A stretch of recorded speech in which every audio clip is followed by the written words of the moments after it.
Welcome, welcome, welcome. Today is Friday, February 2nd, 2024.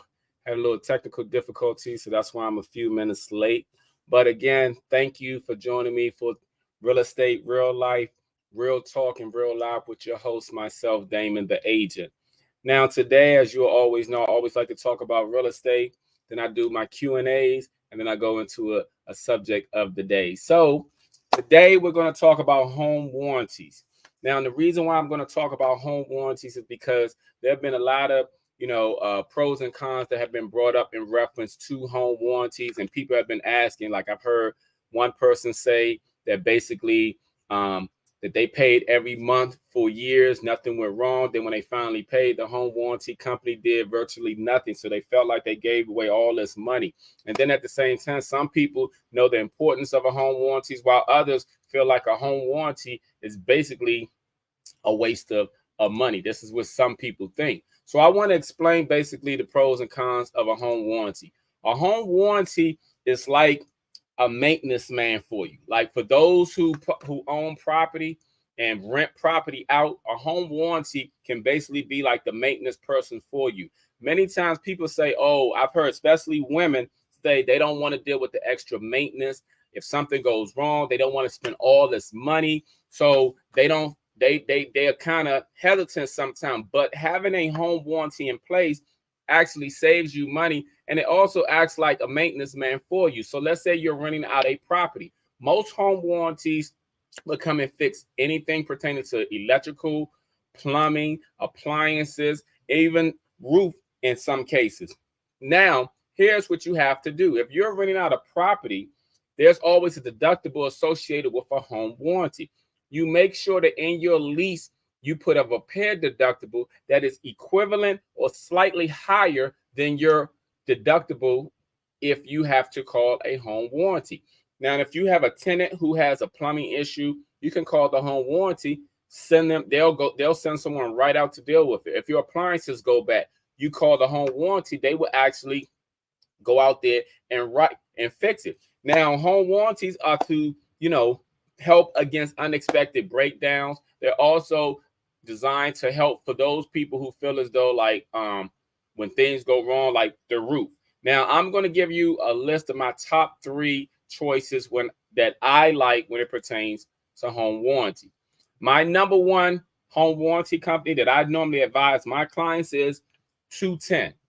210, if you go, it's the number 2-10 210. 210 is a great home warranty company. They have in many ways their 24/7 reliability. They have helped my clients in many ways. I had one client who said that they did not have 210, that the roofing issue that they had, they would never have got done. Now, I also have some people talk about other home warranty companies. Now, I'm not going to talk about them, but there's been some negative repairs and stuff. I recently had a client that I spoke to this week who was with 210. She said her daughter had recommended her going with the company that her daughter went with. Then she had her hot water to go out, and then they didn't even fix it. So they didn't even fix it, and she had to come out of her pocket anyway. She went right back to 210. Now, my second company that I like when it pertains to home warranty is called Super Home Warranty. They are very good as well too. Now, these companies that I'm giving you their names, I would strongly recommend you to do your research on them. No company, just like no person, is going to always have a perfect rating. Okay, but they have a very high rating, and it's because they're very good when it pertains to customer service. 210 is my number 1 recommendation when it pertains to home warranties. Super Home Warranty is my number 2. Cinch, CINCH Home Warranty is my number 3. Okay. Now, the pros of having a home warranty is it gives you peace of mind if you do have any issues that happen with your appliances, electrical, plumbing, and in some cases your roof. That's a great pros when it pertains to home warranty. You don't have to deal with it if you are a landlord and you have these home warranties in place. You don't have to go out there and fix it, or you don't have to call a plumber yourself, or you don't have to call any electrician, because those 9 times out of 10 are going to cost you more than you paying a repair deductible with the home warranty.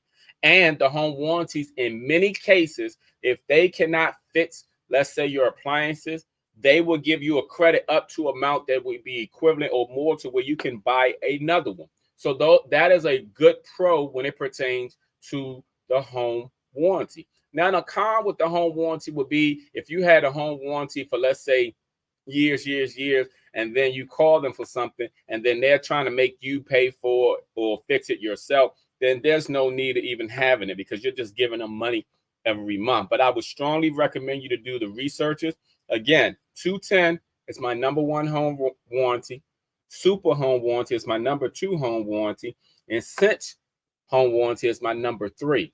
The pros and cons of home warranty. So I just wanted to share those with you because I've been talking about home warranties with a few clients, and I just want people to see the benefits. Home warranties can be a lifesaver in many cases. They can save you thousands of dollars. That's the reason why they're in place. They can save you thousands of dollars, like I said, and you just have to look at what it covers. You know, the coverage of the home warranties are going to range on your property, whether you have a townhouse, a single family, a condo. Is going to range on the square footage, the appliances that you're getting. In most cases, home warranties covers like air conditioning, furnace, plumbing, water heating, wiring, appliances, refrigerators, even the ones with the ice maker, built-in microwaves, ovens, dishwasher, washer, and dryers. And then they cover roof leaks, septic systems, pool, water softener, well pumps, freezers. They cover all array of things, and they only cost a couple of $100 per year. So think about it. If you pay $500 for a home warranty, but yet you get these issues that are equivalent to $5,000, which one makes more sense? It's always best to have a home warranty if you have any type of property. They come in handy when you have the right company. There are some home warranty companies out there that I've heard about that don't do too well as far as what they cover. But again, do your research. My recommendation, again, number one is 210. Number two is Super Home Warranty. And number three is Cinch Home Warranty. These are great companies to look into if you're considering getting a home warranty, or even if you're thinking about switching to a home warranty. So let me go into my Q&A. That's that question and answer, y'all.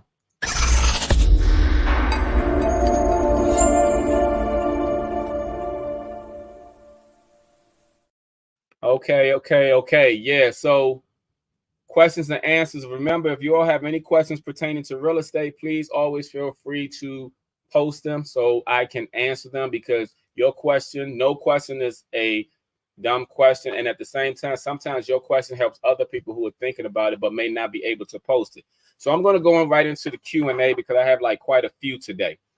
The number one question that I have today is, if I get approved for a certain loan amount, such as $500,000, and I purchase a home for less than the loan amount, like around $400,000, do I still have the difference, which would be $100,000, to do what I want to do? Again, let me repeat that question. If I get approved for a certain loan amount, such as $500,000, and I purchase a home for less than that loan amount, let's say $400,000, do I still have the difference of that $100,000 to do what I want to do? Now, the answer to that is no.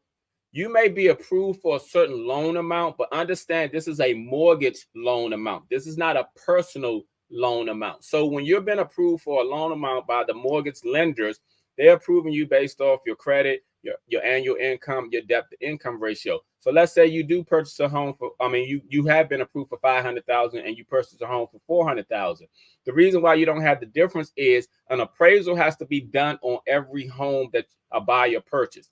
When an appraisal is done on that home, the appraisal is basically telling the lender that the house is actually worth whatever the contract amount is that you've written on that home. Once that appraisal amount comes back, even though you were approved for $500,000, you wrote an offer for $400,000, the appraisal is saying that the house is worth $400,000. Right there, you are maxed out on that loan once that appraisal come in. So no, you do not get to keep the difference because of the fact that that once the value of that home comes back, that is how much that home is worth. And that's how much the mortgage lenders are going to finance you, up to the mortgage loan amount. Just a loan amount, a mortgage loan amount. That's a great question. The second question that I have is, if I get an appraisal or home inspection done and the deal doesn't go through, do I get a refund for the appraisal or home inspection? If I get an appraisal done, if I get an appraisal or home inspection done and then the deal doesn't go through, do I get a refund for the appraisal or home inspection? And the answer to that is no. The home inspection and the appraisals are totally separate. If you make an offer on a property and you're getting that home inspection, which a home inspection is always recommended, and the home inspection is for your information purposes only.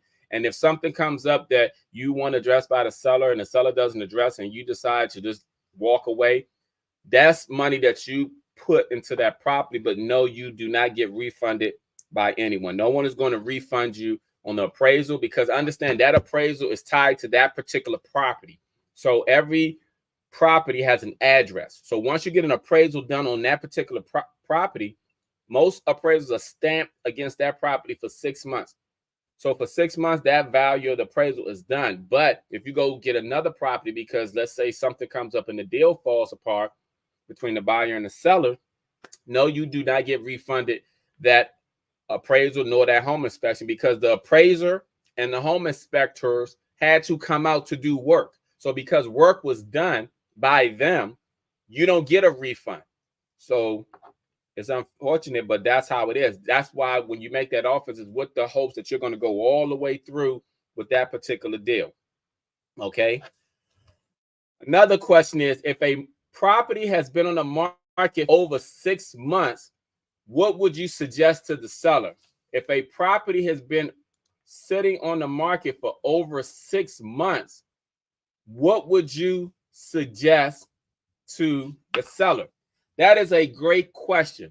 You know, nowadays with so much information being on the internet, with Zillow, Redfin, HGTV, a lot of people tend to feel as though that they're very educated in real estate, in which they are, but they're not a licensed professional such as myself. A lot of times we have insights that is more valuable to people than we have more insight and tools that are available to us that are not really available to the public. That's why when people go online and they can go see homes on these various websites and they think they got all the information, they really don't. We have all the information because we as realtors, we actually pay for a subscription to the MLS system. So why would we as realtors pay for information only for the public to get it free? They have limited information, but they think they have and know equivalent to a real estate professional. I say all this to say that what will I suggest a seller who has their house listed for over 6 months to make some changes? There are various changes that can be made. First of all,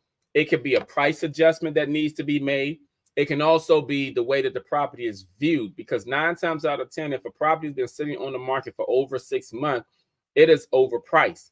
And also, it could be issues when it pertains to the condition of the property. Sometimes the price of the property is not equivalent to the price that they think the house is worth, meaning that they can overprice their house and overvalue them houses, and it's not worth what they may believe in their head. Some people think their house is worth more than the neighbors. Everyone thinks their house is worth top dollar. Reality is everyone's house is not worth top dollar.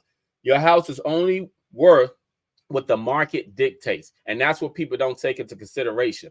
They think because a house sold a year ago for this amount that their house is worth this. But what they fail to realize is a year ago, the housing market was different. The market changes every 3 to 6 months, folks. So just because something was good 3 months ago doesn't mean that it's good right now. So because we're current on the market conditions, and the market is the one that dictates how much a house is going to be worth, because whatever a buyer is willing to pay, that is what the house is worth. That's why sometimes you can have a house listed for a certain price point. And I'm going to give you an example. I just had a client over a week ago. The house was underlisted. I told her it was underlisted. I gave her what the price range of the house, what it was worth. She didn't offer within that price range. I told her, I don't feel like you're going to get the offer. Long story short, she didn't get the offer. The reason why is it was 10 offers on this particular property. The house was worth more than what it was listed because of what people were willing to pay for it. And I say that when a house has been on the market for a long time, it's only worth what someone is willing to pay for, because without a buyer, you can't sell anything. So if a property's been on the market for over 6 months, what would I suggest to a seller? I would suggest to the seller to listen to their realtor, to reevaluate the whole situation, and to either look at their wants and needs. Meaning, you may want a certain price amount, but do you really need that amount? And do you really need to sell? Because if you need to sell, you need to adjust the price. You need to make some changes because the house is not selling for a reason. Great question. Next question. What types of tips would you offer to a seller to get their home photo ready for a listing? What type of tips would you offer to a seller to get their home photo ready for a listing?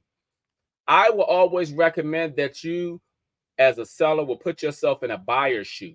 If you walked into your house, would you want to buy it? And sometimes people will say that because you're comfortable and that's your place. But let me just say it another way. Have your house clean. Have your house ready, showing, declutter, meaning if you got stuff everywhere, you got to declutter that mess, because when people walking in, it looks like junk to most people. So I would suggest you to declutter, have a lot of lighting in the house, because having dark pictures or darkness in there, it gives an indication of depression, of sadness. So have light, or where light can come in, have it clean, if it can be clean, clutter free, and those things would tentatively help with the pictures. And once you post it online, it'll be showing ready. This question is funny. Why is it easier to get a student loan than it is to get a mortgage loan? Why is it easier to get a student loan than it is to get a mortgage loan? That's a great question. The reason why it's easy to get a student loan is because, the government really funds a lot of the education of students. And when you pass the SAT test or a certain amount, they will approve you for a loan, because they know that where their hope is, most people will graduate from college and then they'll get a good job and they'll be financially secure to the point where they're able to, pay the loan back. Now, the mortgage industry has changed over the years. At one point, it was extremely easy to get a mortgage loan, especially prior to 2008. Back then, all you had to have was good credit. That's it. And they used to have a thing called stated loans. Stated loans is exactly what it said. You had a decent credit score, you could have said, I earned $500,000. They asked for no documentation, no doc loans, in which they will go based off what you said. So it was easy for people to get approved for home loans back then. The problem is a lot of people were doing that, getting more than one home, letting one or two homes go into foreclosure, because they would say that they have gotten their home of choice, their home of their dreams. They don't care about the other. The people looked into the guidelines as far as why all those houses were going into foreclosure, along with other things that were going on, and they changed a lot of stuff. So now it's kind of harder because they want to make sure and do verifications of everything. They want to verify your debt to income. They want to verify your income. They want to verify your taxes. That's why, even though you may provide tax documents, they still going to do 4506T, which they have you sign that, and they send that to the IRS for the IRS to send them back your transcript to verify that what you've given them is the same thing that you've actually filed with the IRS. They have to do a lot of verification because, unfortunately, in the world, there are people who are not honest. And because these people are not honest, they have to make sure and they have to verify things. So the reason why it's easier to get a student loan than it is a mortgage loan is because there have been so many dishonest people that they made it harder to get a mortgage loan for people. And then when you're going to college and getting a student loan, you know what I'm saying? You just have to have good SAT scores and apply to schools that will accept you. And once they do that, they automatically approve you. So those are the reasons. The other question is, does no debit means no credit cards, no credit, or credit cards paid off? Do no debit, and I think they mean do no debt, means no credit cards or credit cards paid off. It basically means your credit limit is low. When it pertains to debt to income, they're making sure that your credit limit is low. It doesn't mean no credit cards. You can have credit card. It's just matter about the balance being high on your credit card. If you have $5,000 credit limit and they're all maxed out, $25,000. So they're looking at the debt to income ratio. If you have also five that the credit limit is $5,000, and all like $1,000 each that you use, the debt is low on it. So it doesn't mean no credit card, and it doesn't necessarily mean that your credit cards are paid off. It means basically having a low debt. The other question is, can you be given a pre-approval amount just based on pay stubs to search what's on the market without pulling your credit, just in case you don't find a property for that amount? Can you be given a pre-approval amount just based on pay stubs to search what's on the market without pulling your credit report, just in case you don't find a property for that amount? And the answer to that is no. There used to be a thing called pre-qualification, in which you could get pre-qualified, and which pre-qualified is different from pre-approval but here's the thing with both.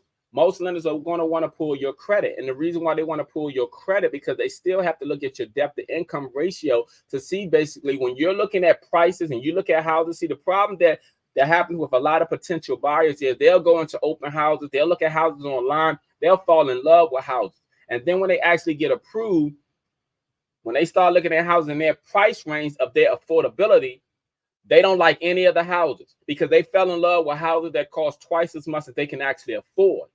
So the reason why you have to provide all this information is so that you won't go out there and start looking at these houses and falling in love with them. And then when you start to get to what you can actually afford, that you're discouraged, because that's why sometimes people don't find a house in their price point amount, because everything that they want is really outside. And that's because 9 times out of 10, they've been looking at houses online. They've been looking at all these. They've been going into open houses. They fallen in love with houses cost 2 and 3 as much as they can actually afford. So now everything that they can actually afford doesn't look pleasing to them. They don't want it because they think they deserve a certain amount. And yes, you deserve whatever you can actually afford. But if you can't afford it, part of the problem is this. You know what I'm saying? Because people tend to look at houses before they've gotten approved. And then when they find out their approval amount, they're kind of a little discouraged when they don't see anything that they actually like. So can you be given a pre-approval amount just based on your pay stub? No. You can search for houses, you know what I'm saying? But they're not going to issue you a pre-approval amount just so you can look to see in that price amount. And it's always good to speak with a lender for them to answer all the questions that you may have. A lender, a well-qualified, experienced, and knowledgeable lender can basically answer this question easily. But I can tell you also that the answer is no. Does the county send an inspector out to inspect newly constructed homes? Does the county send an inspector out to inspect newly constructed homes? And the answer is yes, the county does do that. They do send out an inspector to inspect newly constructed homes because they have to make sure that they follow and the guidelines, that they've been built correctly, that the house just don't blow away with the wind, And at the same time, though, when people are buying new constructed homes, I always advise my clients to still get a home inspection done. The reason being is you have to understand that the new salesperson and the new sales, they work for the builder. You need someone to work for you. And guess what? A realtor can educate you, especially an experienced realtor. Just like I told you about recommending, I recommend that various reasons, because after the home's been built with new construction, what they're going to tell a new buyer is, yeah, walk through the home. We're going to have you walk through with our guide. If you see any marks on the wall, we're going to give you a blue tape to put there. They're making you feel good about the sale of the new home. But there's some underlying things that you can't see besides the little marks on the wall. I've had several people who bought new construction to do a home inspection. One case, there was issue with the electrical panel. Another case, there was issue with the stalls not properly being installed, meaning that if my client sat down on the toilet, it could have shaken. And on top of that, water could have been leaking out.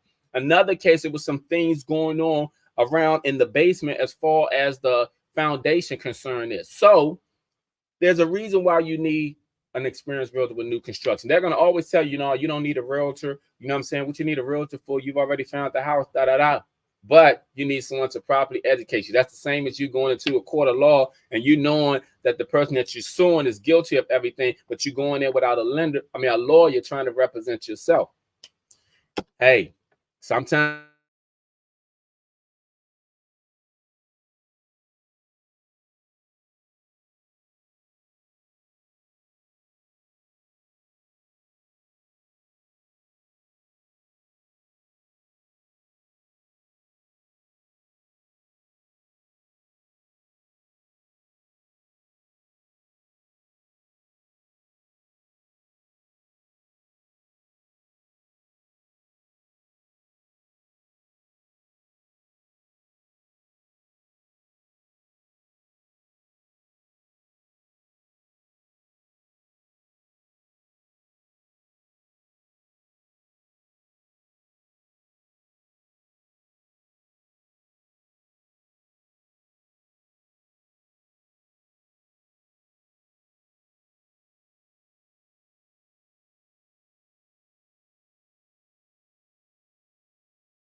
all right, y'all. I am back. I don't know what happened. I had my internet service go out briefly, but I'm going to wrap it up soon. So let me. I finished with the Q&A.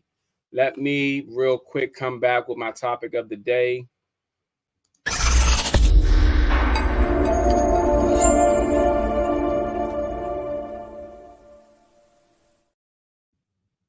All right, y'all. I'm sorry about that. I had some technical difficulties going on, but let me go with my topic of the day. My topic of the day is litigious society. People, we're living in a litigious society. And for those who don't know what litigious means, it basically means a sue society. We live in a society today where people are looking to get paid. People are looking. That's why sometimes when you all are driving, you ever notice that person that keeps braking, and you look in front of them, and there's no cars, like it's a tractor trailer space in front of them, but they look. You can look at them. You look in their mirror. That's because they want you to run into the back of them. And at the same time, when it pertains to everything that we're dealing with, even when you notice with the law officers, you ever notice when people, the police officers shoot somebody, they always shoot to kill. They've been trained to shoot to kill. The reason why they've been trained to shoot to kill is because they don't want a lawsuit. So if a person is dead, 9 times out of 10, the lawsuit is going to come from their family or maybe or not. But if they're alive, 9 times out of 10, it's going to come from them. So I say this to say that be mindful and careful of what you're getting into, because you have some people, they're looking to sue. They're looking to sue you for no reason. They're looking to get paid. Everybody out here, it's a lot of people who don't want to work. They just want to get paid, people. So you have to be careful of the world and society we live in. We live in a microwave generation, and we also live in a litigious society, a sue society. So please be mindful and careful of the surroundings and places you go and the things you do, because you got to understand there's so many people out here who don't want to work. They want to live off of you. So I just wanted to say that real quick. And because I'm having internet issues and stuff, I'm going to do my recap and call it a day.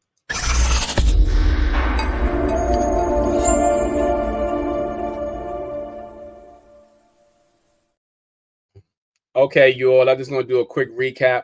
Now, I talked about my 3 top home warranties, which 210 is number 1, Super Home Warranty is number 2, Cinch is number 3. Those are my personal 3 top home warranties. But understand the home warranty is for unexpected breakdowns and to help give you a peace of mind. If you do your research, you'll find out you can save thousands of dollars using a home warranty, and it only costs you hundreds of dollars a year.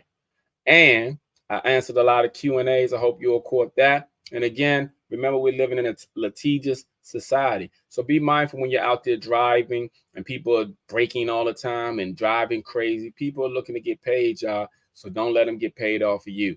And I just want to say that. Thank you for joining me. Please follow me on all social media platforms, which is /Damon the Agent. And at the same time,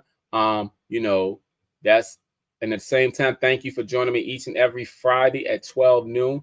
I will be back next Friday at 12 noon. Again, that is Real Estate, Real Life, Real Talk, and Real Live with your host, myself, Damon the Agent.